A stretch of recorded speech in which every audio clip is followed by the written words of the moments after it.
Assalamualaikum warahmatullahi wabarakatuh. Sahabat Aceh Galeri, bertemu kembali dengan saya di channel khusus Sejarah Aceh. Kali ini kita akan membahas tentang bagaimana nasib bangsawan Aceh atau siapa saja yang memihak kepada Belanda saat Perang Aceh terjadi.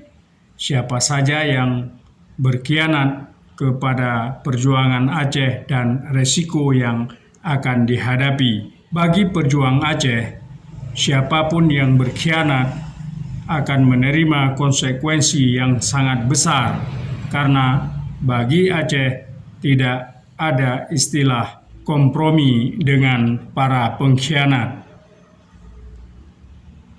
Para bangsawan Aceh atau Ule Balang yang menjadi sekutu pemerintah kolonial Belanda di Aceh satu persatu dibunuh. Belanda menilai satu sekutu mereka itu tewas. Akibatnya jauh lebih gawat dari tewasnya 20 serdadu mereka di dalam perang. Kisah-kisah pembunuhan bangsawan Aceh yang dianggap berkhianat dan bersekutu dengan Belanda itu menjadi perdebatan di kalangan pemerintah kolonial Belanda sendiri. Gubernur sipil dan militer Belanda di Aceh, Jenderal De Kerkhoff, menilai pembunuhan itu hanyalah persoalan dendam pribadi saja. Tetapi Dr. Christian Sonok-Hogronyo selaku penasehat pemerintah kolonial Belanda untuk urusan pribumi dan keagamaan menilai pembunuhan para sekutu Belanda itu sebagai politik kelompok Aceh yang mereka sebut sebagai kelompok pendukung perang. Pengkhianat atau biasa disebut sebagai cuak di Aceh itu suatu yang sangat menjijikkan dan sesuatu yang sangat-sangat dibenci oleh rakyat Aceh. Seperti yang ditulis oleh E. Gobe dan C. Andrians dalam buku seri khusus Nasihat-Nasihat Sonok-Hogronyo semasa kepegawaiannya kepada pemerintah Hindia Belanda tahun 1889 sampai 1936 yang diterbitkan oleh Indonesian-Netherlands Cooperation in Islamic Studies (INIS). Sekutu-sekutu Belanda yang dibunuh itu di antara lain adalah Haji Bintang bersama dengan anak dan istri daerah Mukim 9. Kemudian Imum Saidi di wilayah Mukim 26. Imum Saidi dibunuh dalam penyerangan malam hari oleh sekitar 100 orang pejuang Aceh karena dia menghalangi penarikan uang sabil, dana perang di daerahnya, serta terlalu banyak membantu pemerintah kolonial Belanda, sehingga timbul perselisihan dengan saudaranya Tengku Harun yang pro pada perjuangan melawan Belanda. Hal itu membuat Imum Saidi harus menginap di luar rumahnya, di luar kampungnya karena ketakutan sebelum ia dibunuh. Sekutu Belanda lainnya, yaitu Tengku Cut Putu, selamat dari pembunuhan karena tidak berada di rumah saat penyerangan itu terjadi, tetapi rumah dan semua harta bendanya ludes dibakar oleh pejuang Aceh.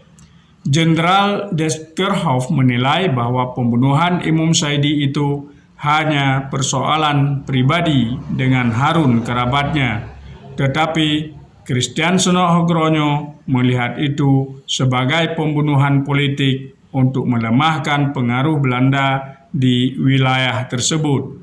Christian Sonok-Hogronyo menulis, seorang sekutu kita yang giat seperti Imum Haji Bintang dibunuh bersama istri dan anaknya oleh gerombolan sabil.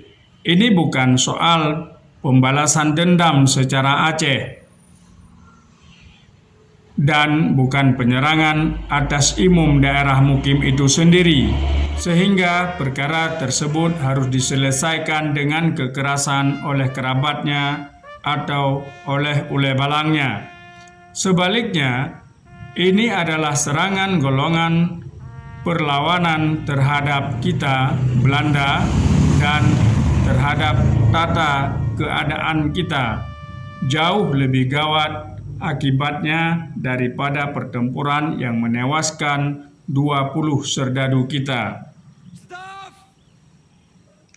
Ini menandakan betapa pentingnya cuak bagi Belanda, betapa pentingnya pengkhianat yang memihak kepada Belanda.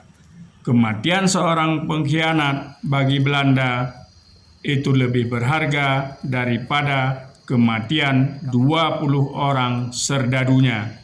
Jenderal Deskerhoff kemudian menjanjikan bantuan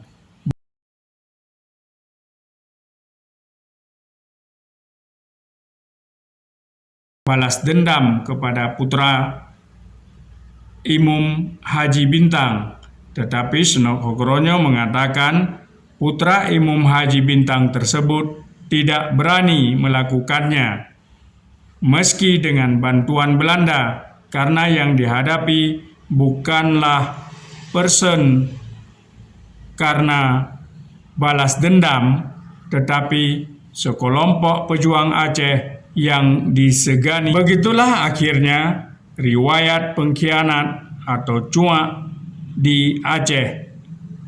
Bagi orang Aceh, pengkhianat adalah sesuatu hal yang sangat menjijikkan dan tidak ada toleransi bagi mereka selain dibunuh. Seandainya Habib Abdurrahman Az-Zahir pun hidup di Aceh, dia juga akan merasakan pembunuhan ala Aceh yang dilakukan untuk menyingkirkan para pengkhianat-pengkhianat yang bersedia bekerja sama dengan Belanda untuk melemahkan perjuangan masyarakat Aceh melawan kolonial Belanda. Demikianlah sedikit kisah bagaimana nasib bangsawan Aceh atau pengkhianat-pengkhianat Aceh yang memihak kepada Belanda saat Perang Aceh terjadi. Assalamualaikum warahmatullahi wabarakatuh.